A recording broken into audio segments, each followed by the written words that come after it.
Assalamualaikum warahmatullahi wabarakatuh. Jumpa lagi dengan saya di channel Kole Ancong, dan kali ini kita akan unboxing sebuah smartphone. Oke, ini dia box paketan kita kali ini, dan kali ini saya excited banget ya. Saya happy banget, saya senang banget karena bisa unboxing smartphone ini. Dan langsung saja kita bongkar. Let's go. Oke, ini dia box paketan kita kali ini, dan langsung saja kita bongkar ya.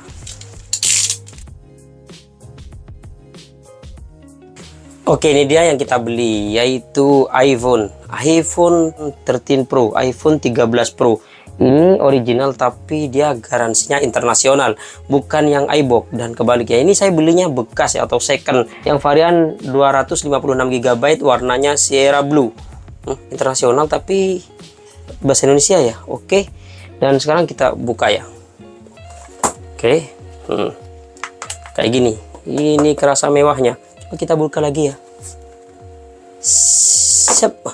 Kalau iPhone tuh kayak gini ya, tinggal kita angkat gitu, kebuka sendiri. Beda yang dengan yang lainnya harus dikocok kayak gini. Dan ini tutupnya masih ada nempel layarnya.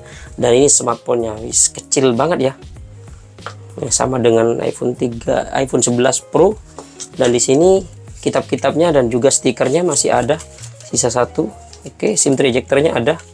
Dan kabel chargernya sudah lusuh kayak gini ya, agak gelap gitu ya, dari Type C ke Lightning. Oke lah. Dan kita ke smartphone-nya, fisiknya kita bisa lihat di sini. Fokus tuh, fisiknya lumayan mulus. Di bagian sisi bawahnya oke lah, bagian sisi kanan kirinya lumayan mulus juga sih, fokus. Dan di bagian belakangnya lumayan mulus. Oke, dan sekarang kita nyalakan. Sudah ada tikusnya. Oke, tapi nggak dapat casing. Ini harus pakai casing sih. Kecil banget ya. Yang biasanya saya pakai S21 Ultra dengan Huawei P30 Pro. Huawei P30 Pro nya saya sudah jual kemarin, laku 5 juta ya. Dan sekarang kita sudah nyala ya. Dan sekarang kita beresin barang-barang ini, dan sekalian kita setting-setting bentar. Oke, itu dia unboxing kita ya. Dan kalau kita lihat dari desainnya, kalau kita bahas dari desainnya ini keren banget. iPhone ya, semuanya keren sih. Apalagi yang kalau iPhone 13 ke atas itu bobotnya lebih gede dan lebih mencolok. Kalau kita lihat dari jauh itu, iPhone 13, iPhone 14 dan seterusnya. Kalau iPhone 12 dan 11 itu masih mirip ya. Dan dia compact banget, kecil. Memang sih iPhone itu yang seri Pro, bukan Pro Max, itu kecil banget. Kecil, lebih kecil daripada yang seri biasanya, misalkan 11, 12 atau 13. Yang ini 13 Pro, ini kecil, compact banget. Dan sekarang kita bahas di bagian variannya. Sebenarnya ini variannya ada beberapa varian ya. Ada yang 128 GB, ada yang 256 GB, ada yang 512 GB dan 1 TB. Yang saya ambil ini yang nomor 2 sih, 256 GB dengan warna Sierra Blue-nya. Sierra Blue itu kemarin tuh viral banget ya waktu di iPhone 12. Kalau sekarang sudah standar, bahkan yang sekarang itu yang di iPhone 14 itu yang terkenal malah yang warna ungu. Yang ungu itu keren banget sih. Kalau ini sudah mungkin kalah dengan warna ungu ya. Dan warna hijaunya juga keren banget sih. Oh ya, keamanannya kalau kita lihat di sini dia bisa pakai Face ID, yang mana Face ID-nya itu cakep banget, walaupun dia tempat yang agak redup atau remang-remang itu, cakep banget sih, karena dia ada kayak infrarednya gitu ya. Jadi dia mendeteksinya itu sangat cepat ya, dan juga akurat, mantap sih. Dan sekarang kita bahas bagian warnanya. Warnanya itu banyak, ada graphite gold, silver, Sierra Blue, alpine green, dan yang lainnya. Dan untuk bagian bodinya ini, kalau kita bahas di bagian bodinya ini sudah menggunakan kaca ya, dan dia sudah menggunakan Corning matte glass. Dan bagian framenya ini sudah menggunakan stainless steel. Dia menggunakan stainless ya, jadi dia berat banget ya. Genggam ini berat banget sih, daripada ya dengan S21 Ultra itu beratnya kayaknya mirip sih. Dan sekarang kita bahas bagian layarnya. Layarnya ini sudah menggunakan Super Retina XDR OLED dan ukurannya 6,1 inch, dan layarnya ini sudah 2K, yaitu 1170 x 2532 pixel, dan rasionya 19,5:9. Refresh rate-nya sudah 120 Hz, dan dia refresh rate-nya itu adaptif ya, dia bisa 120 Hz, bahkan bisa turun ke 1 Hz ya, tergantung aplikasi yang kita gunakan aja, butuh atau enggak. Dan dia juga mendukung HDR10, Dolby Vision, dan kecerahannya itu juga bisa mentok sampai 1200 nit ya di bawah terik matahari. Cakep banget. Dan untuk proteksinya dia menggunakan ceramic style glass seramik atau keramik ya. Dan untuk iOS-nya dia sudah saya update tadi malam, yaitu menggunakan 16.2 ya, yang terbaru. Dan untuk chipsetnya dia menggunakan Apple A15 Bionic yang sudah 5 nanometer, yang didukung dengan RAM 6GB, internal 256GB. Yang mana kalau kita lihat di AnTuTu benchmarknya, wis cakep banget sih. Dia tembus sampai 778 ribuan, wis cakep banget kan. Wih, ini kenceng banget sih. Skor segini ya, memang harganya juga berapa gitu. Yang Android aja kalau harga segini bisa tembus 1 jutaan ya. Dan untuk speakernya dia sudah stereo, yang mana bagian atas dan bagian bawahnya itu sudah ngeluarin suara yang dari earpiece-nya ini, tapi lebih dominan bagian bawah ya. Yang kalau teman-teman pengen dengerin suaranya seperti ini. Jumpa lagi dengan saya di channel Konencong, dan kali ini kita nggak akan unboxing smartphone, tapi kita akan memberikan tips.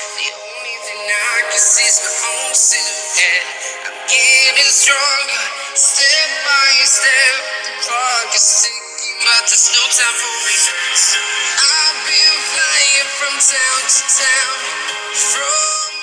Untuk NFC-nya ya, dia multifungsi ya. Dan sekarang kita bahas di bagian baterainya. Nah, ini dia baterainya. Baterainya yang saya dapat ini, karena ini saya belinya bekas ya. Saya beli itu dengan harga 15 juta ya. Ini 15 juta bukan di Power Merchant. Saya nggak dapat cashback sama sekali. Dengan ongkirnya sekitar 15 juta 70 ribuan, dengan nggak dapat apa-apa. Bisa harus beli charger, dan ini baterainya sudah 88% BH-nya, dan baterainya ini berkapasitas 3095 mAh. Wah, kecil banget kalau kita bandingin dengan Android. Karena Android itu rata-rata 5000 mAh, 4500, 4300 mAh. Ini cuma 3095 mAh. Yang mana pas ketika kita coba buat nonton YouTube selama 1 jam, dia baterainya berkurang 4% loh. Bayangin, Android yang baterainya 3000 mAh itu, kalau saya pribadi itu make paling sehari bisa ngecas sampai 2 kali ya. Ini baterai, baterainya mantap banget sih. SOT-nya itu, screen on time-nya itu mantap banget. Walaupun ya baterainya cuma 3000 mAh, itulah kelebihan dari iOS ya. Dan ketika kita coba ngecas dengan charger yang 25 watt punya Samsung ya, dengan kabel bawaannya, dia 30 menit bertambah 49%. Yang diklaim oleh Apple itu 30 menit itu sekitar 50%. Nah, ini sesuai ekspektasi sih sebenarnya. Ya, sesuai dengan ekspektasi saya, dengan pemakaian yang cukup awet dan baterainya ngecasnya cepat banget. Walaupun ya sekitar ngecasnya itu katanya bisa sampai masuk 20 watt ya. Dan ini juga bisa wireless charging dengan MagSafe itu 15 watt. Dan sekarang kita bahas bagian kameranya. Kamera belakangnya ini dia ada 3 kamera yang nonjol, dan satu lagi kamera LiDAR. Yang LiDAR dia yang jarang kita gunakan. Di sini kamera utamanya 12 megapiksel aperture f1.5 wide, ada OIS-nya, dan 12 megapiksel aperture f2.8 tele atau 3 kali zoom ya. Ada OIS-nya juga, dan 12 megapiksel aperture f1.8 ultra wide yang kelebarannya itu 120 derajat. Dan satu lagi ini kamera TOF 3D LiDAR scan depth ya. Dia bisa ya untuk kamera LiDAR gitu yang kita jarang gunakan ya. Dan di kamera depannya ini kalau kita lihat, dia kameranya beresolusi 12 megapiksel aperture f2.2 wide. Dan sekarang kita lihat di setting-setting kameranya. Seperti biasanya di sini ada kamera utama wide, ada ultra wide-nya 0,5 kali, dan di sini ada bisa zoom 3 kali ini. Zoomnya ya, dan kita bisa zoom sampai 15 kali mentok ya. Dan seperti itu. Kalau di videonya dia ngezoomnya sampai 9 kali ya, kalau HD. Kalau 4K sampai 9 kali juga sih sama. Dan di sini ada mode sinematik yang agak blur gitu ya. Kalau di Android itu namanya ya mode bokeh atau video portrait. Di sini ada slow motionnya yang mentok di 240 fps, ada selang waktu, dan di sini ada juga mode foto, mode portrait, dan juga panorama. Untuk mode portraitnya banyak fiturnya di sini ya, kita bisa pilih seperti di Android juga ada. Kalau di videonya, lupa, di kamera depannya ini dia bisa ngerekam sama dengan kamera belakangnya ya, yang bisa ngerekam sampai 4K 60 fps dan juga bisa 24 fps ya. Dan untuk perekaman video dan hasil fotonya kita akan tes di ruangan terbuka. Let's go. Oke, ini dia perekaman kamera belakang dari iPhone 13 Pro. iPhone 13 Pro kalau kita lihat di layar sih stabil banget ya. Dan dia bisa langsung ultra wide dan bisa zoom. Ini 3 kali, kita mentokkan zoomnya sampai berapa kali? 9 kali doang ya. Oke, kita kembalikan ke normal. Dan kalau kita coba putar ke wajah seperti ini, kita coba buat lari. Ini kamera utamanya ya. dan kita pindah ke ultrawide. Ini ultrawide-nya kita coba buat lagi. Mantap. Oh ya, dan dia bisa langsung ke makro ya. Jarak dekat gini, kalau kita ringkas kayak gini nih, sampai dekat banget kayak gini tuh bisa. Gokil banget sih sebenarnya. Tuh, dekat banget kan ini. Dan yang ini 60 fps ya, sama sih di full SD tapi 60 fps. Bisa langsung ultrawide. Kita coba buat lari, bisa agak goncang kalau 60 fps di layar sih. Kita coba ke kamera utamanya, kita coba buat lari. Lumayan sih dengan satu tangan, sorry. Dan yang ini saya ngerekamnya di 4K 30 fps, lebih stabil. Sama-sama bisa diganti ke ultrawide dan kamera utamanya ya. Dan kita langsung gunakan ultrawide aja. Kita coba buat lari. Nah biasanya kelemahannya banyak di ultrawide sih. Dan yang ini 4K 60 fps. Di layar sih goncang. Kita langsung ganti ke ultrawide. Oh, nggak bisa zoom, cuma bisanya zoom ya. Ultrawide-nya nggak bisa kalau 60 fps. Kita coba buat lari. Dan ini dia kamera depannya, HDR-nya keren banget ya. iPhone mah kayak gitu memang. Ini di Full HD 30 fps. Kita coba buat lari.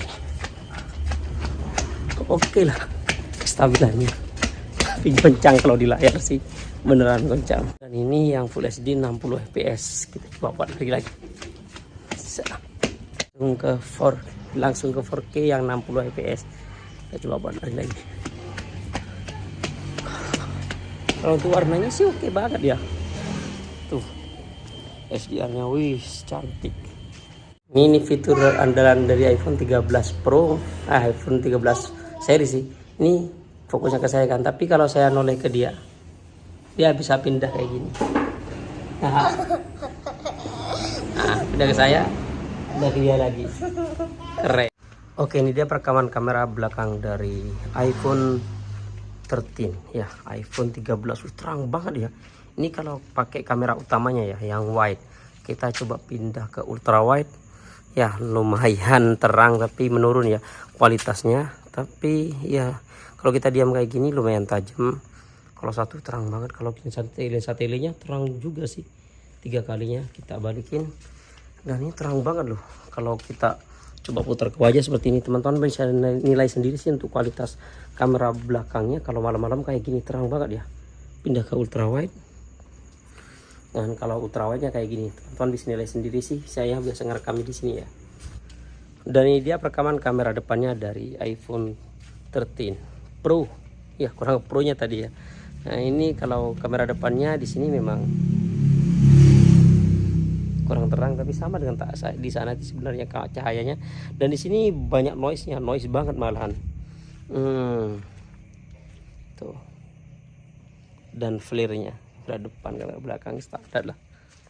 Untuk hasil fotonya sih iPhone gak usah diragukan lagi ya. Mode auto, mode portrait, kamera depan, kamera belakangnya oke banget. Ultrawide-nya oke banget. Zoomnya cuma mentok sampai 15 kali ya standarnya iPhone. Walaupun ada lensa telenya gak bisa sampai 50 ataupun 100. Mode makronya wis mantap banget, lensa makronya ya, detailnya oke. Kalau kita gunakan malam hari, kamera depannya tetap terang, kamera belakangnya juga. Apalagi kalau kita gunakan mode malamnya kayak gini, kamera belakangnya oke. Gak usah pakai mode malam sih sudah terang ya. Apalagi kalau kita gunakan mode malamnya, ultrawide-nya juga terang banget ya. Untuk mode portraitnya juga cakep, ada efek lampu-lampu kayak gitu. Mode makronya wis terang banget, bahkan dekat banget ya. Kalau kita gunakan auto ya agak gelap, tapi kalau kita gunakan mode malam wis terang banget. Pakai flash oke. Kalau kita bandingin dengan autonya wis jauh ya, lebih terang pakai mode malamnya, apalagi di ultrawide-nya.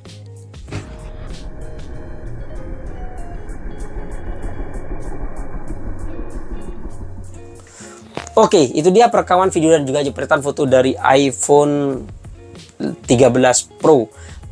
Sebenarnya saya itu make iPhone itu kalau dari dulu itu jarang, bahkan bisa dikatakan nggak pernah make sama sekali ya. Paling cuma ngerasain 1 hari atau 2 hari sudah nggak make.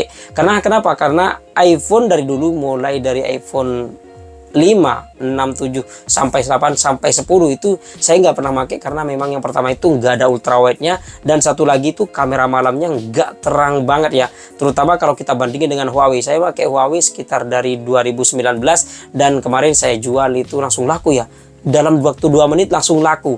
Smartphone ini sebenarnya nggak usah dibahas lagi apakah recommended atau nggak, pasti recommended dengan harga yang begitu mahal. Tapi buat teman-teman yang nggak mementingkan fiturnya atau nggak mementingkan gengsinya, nggak usah beli smartphone ini.